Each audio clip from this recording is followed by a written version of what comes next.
this is like a diary, right? Like this is not meant to be shown. It's kind of very intimate in a way. Like I don't post any of these.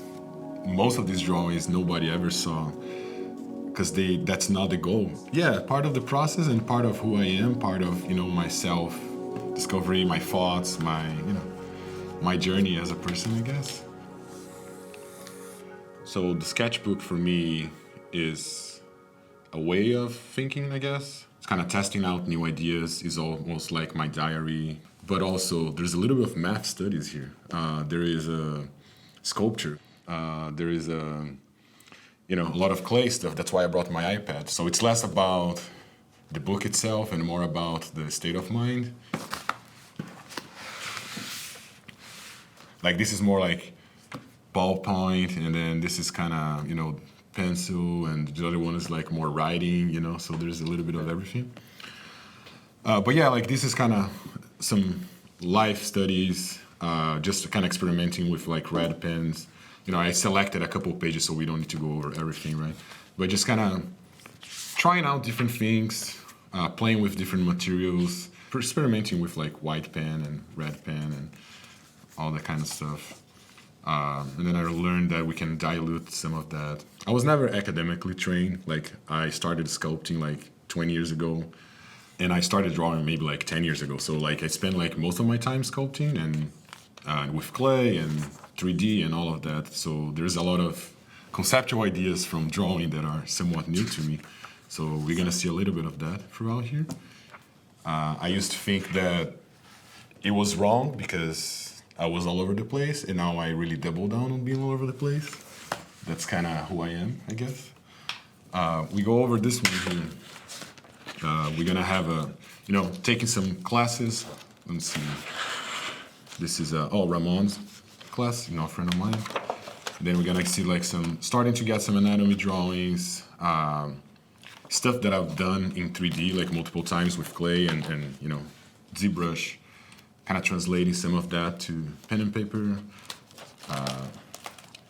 Using this as a notepad, I guess, for one of the classes that I taught called Everything I Know. So this was from 5 years ago, I guess, 4 years ago.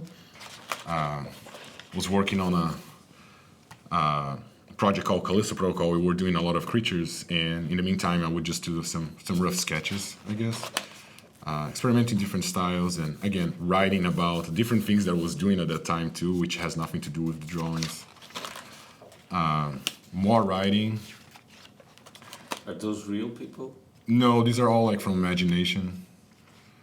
And then here we go into optimization, rendering, a lot of things that I was going through at that time at the projects that I was working on. For me, taking notes is a way of memorizing and a way of kind of locking the content in. So sometimes I don't ever come back, but it's very interesting to come back. Like this one, for example, I was taking like a math class. This is like complex numbers and how to multiply matrices. And so then like it's the completely opposite of what I would expect, right? And in the meantime, during the class, I was doing some drawings.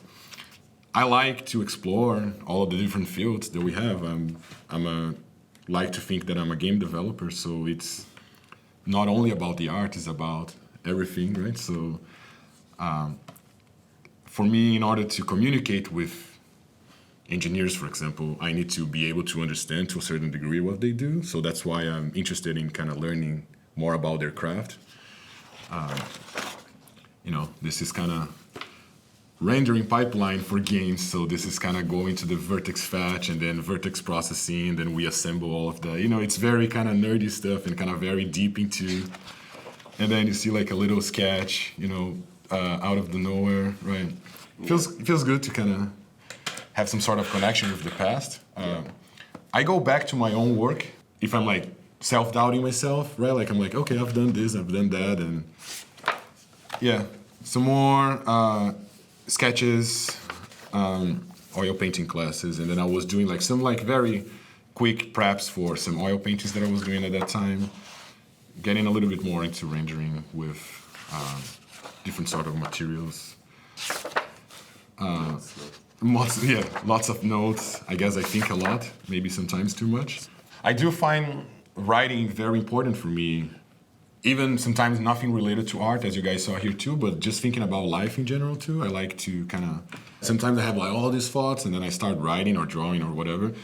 And then I'm like, oh, that's not what I thought it was. You know, it's something else that it's, you know, causing these feelings. Or here I was playing with gouache, and then I go to like a very different cartoon, I guess. So did exercise I did with my kids. So we had a couple of stickers, and I was painting one of them with him, and you know, showing how we can use water, you know, to dilute gouache, and you know, did a little blending there. Then this is like from like maybe like 8 years ago, and then I suddenly jumped into.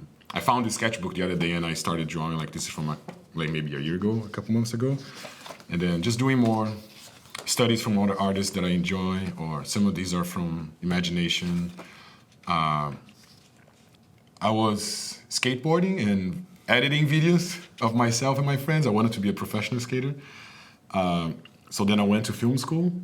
I started learning a little bit about animation and all those things. And then I'm like, oh, they might be cool. So then I started working as a video editor. There was a guy doing 3D there. And then suddenly I realized that, or I should go into traditional arts because they would help me with 3D. So then I spent like 5-6 years just doing traditional clay. I fell in love with it. And then I just kept doing. And then eventually I realized, doing everything backward, right? And then I realized that, hey, actually, if I start studying drawing and painting, all of those things, it might help me with the clay. And I always felt that was, man, I'm doing the wrong thing. I should have done this and that. And like I said, like nowadays, I just feel like this is my own journey. So like, this is who I am. I'm a very intense person. So I'm always kind of exploring something. And besides this, like for example, I got into playing chess once, and then I was like joined LA Chess Club, and then I was like reading books, and I actually have a couple like of these sketchbooks with some drawings and some chess notes, and it's gonna it's pretty interesting. Why do I need to keep doing stuff to fulfill me? But what does that even mean? And it's been a self-discovery journey, I guess. And now that I understand a little bit more about what I want to do and what I enjoy doing, it became more freeing. Because for a lot of years, I was not confident enough. So I guess I was always trying to kind of prove myself. I work as a character director in video games. Most of my time is a balance between helping define the vision, but at the same time executing those visions, right? So right now I find myself just kind of coming up with solutions to the problems, visual solutions, but also technical solutions. So then all of these different things that I do come into play. You're gonna see here in a little bit, but I've done a lot of like makeup effects. I've done, traditional sculpting, and all of these different things really helps me come up with being very creative when we need solutions. It's like a phase in my life. Like this one, for example, I was like, a lot of gouache, and then eventually I was like, gouache is not that fun, so I'm gonna go to oil, and then I don't want to do oil anymore. I want to do some coding, So it's yeah, I know, right? And then this is a little bit older, like 2018. I also navigate between construction, picture plane, so design shapes, and for a long time, because I was never like academically trained or anything like that, I didn't really understand those conceptual ideas, like doing some bark studies here. And I could start from shape design, I could start from construction, I could start from, like silhouette, whatever. And I just do whatever feels right without trying to kind of put myself in a box. Some more portraits, and I always had something in mind. I'm, trying to kind of manipulate some of these shapes or really trying to memorize some of these shape patterns. So sometimes it's not about the actual outcome. That's why a lot of these are never posted, because they are not like pieces of art per se, or maybe they are, I don't know. But what I'm trying to say is that these are just kind of exercises, I guess.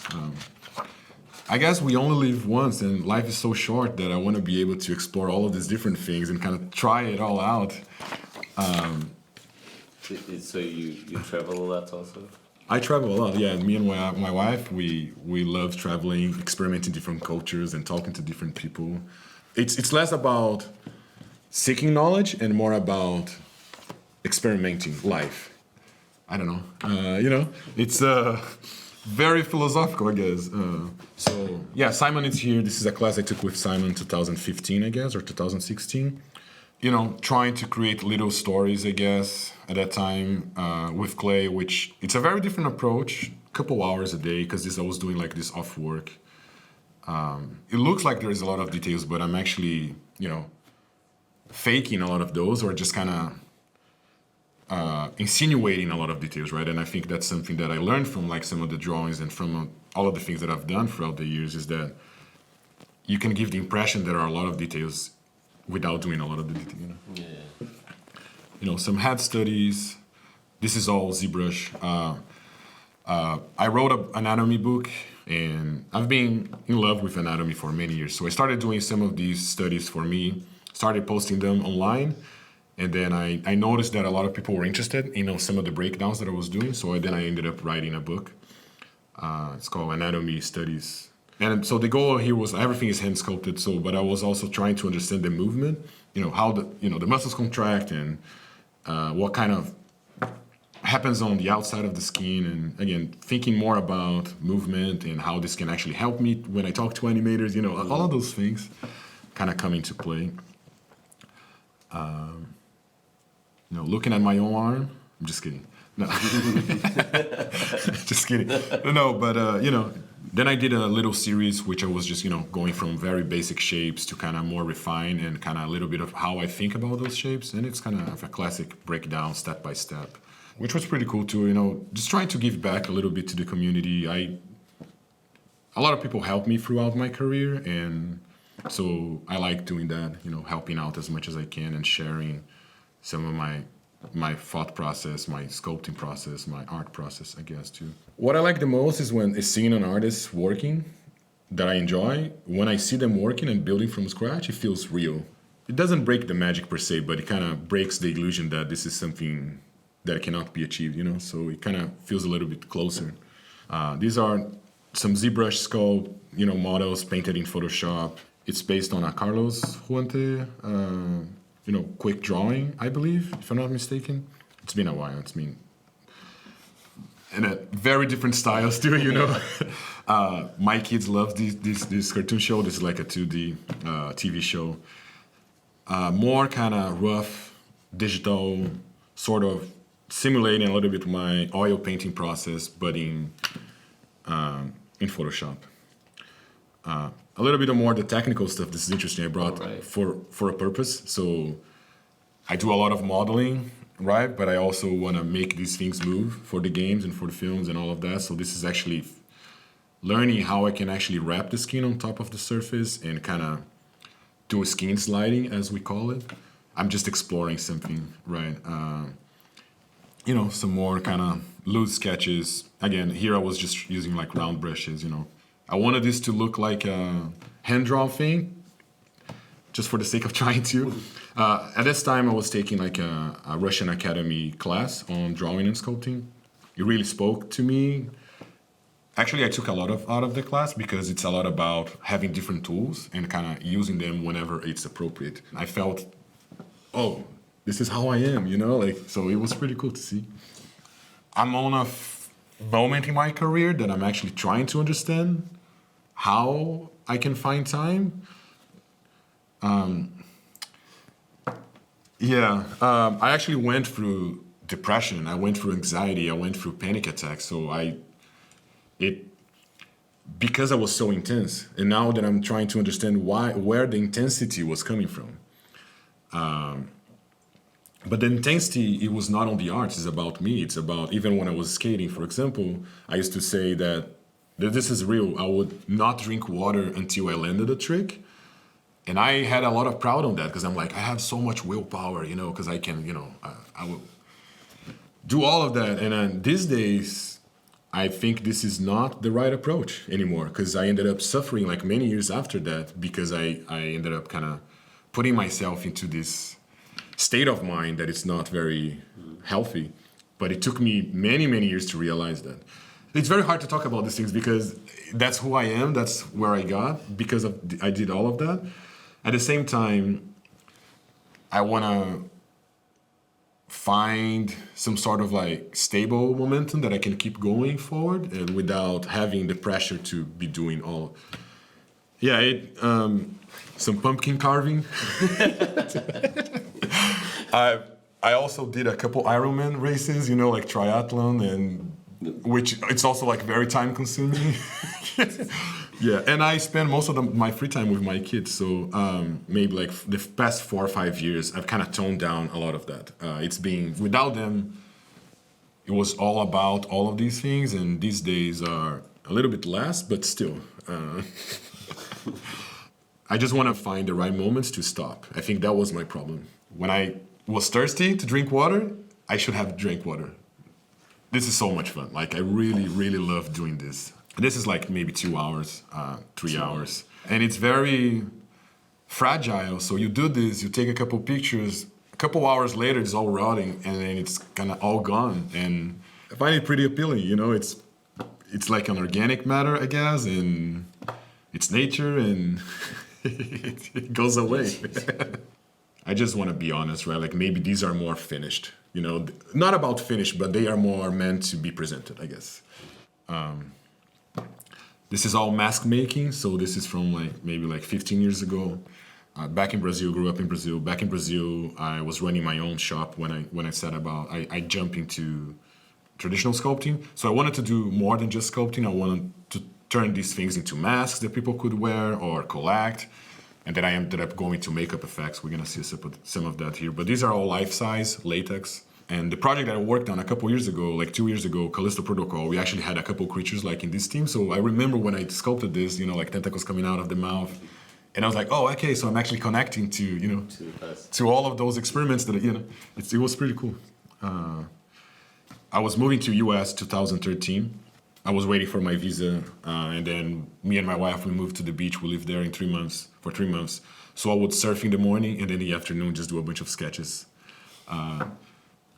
Looking at this brings me so many good memories of so much pleasure in surfing and also sculpting. So it's pretty cool to see.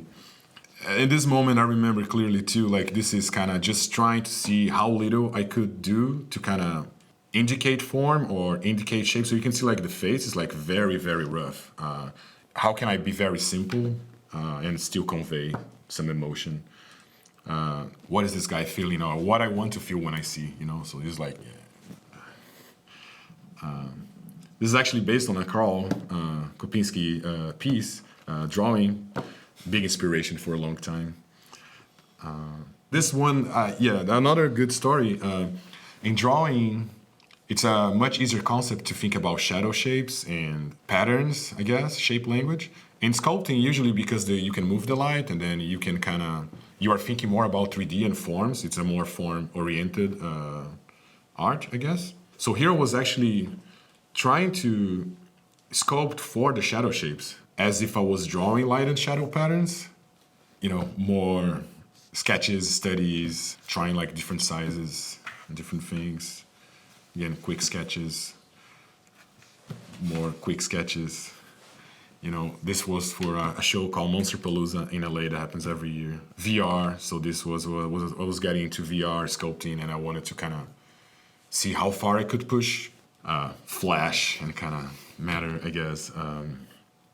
That's it, yeah. Actually, it's over, so. No, it's not over. No, this is over. Yeah. This was the last image. Yeah. So yeah, we have these 2 sketchbooks with drawings or sketches of our guests. So can you just like do something here? Yeah.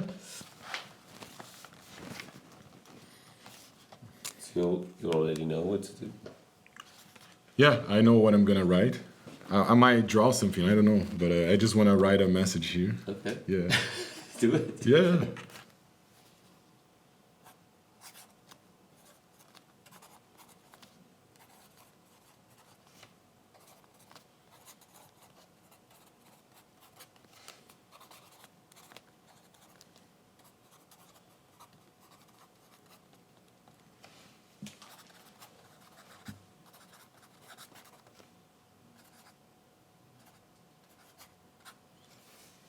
Yeah, I guess that's it.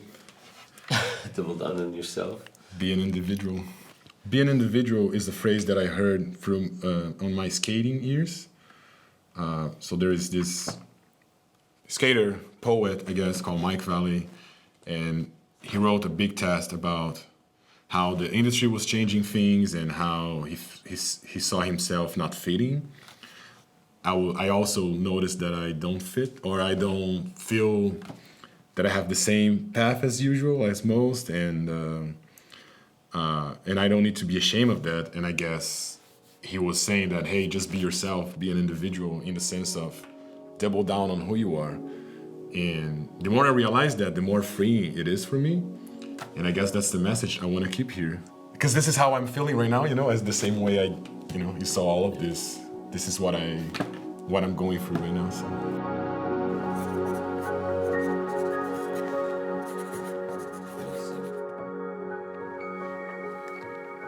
That's it? That's it. Cool. Cool.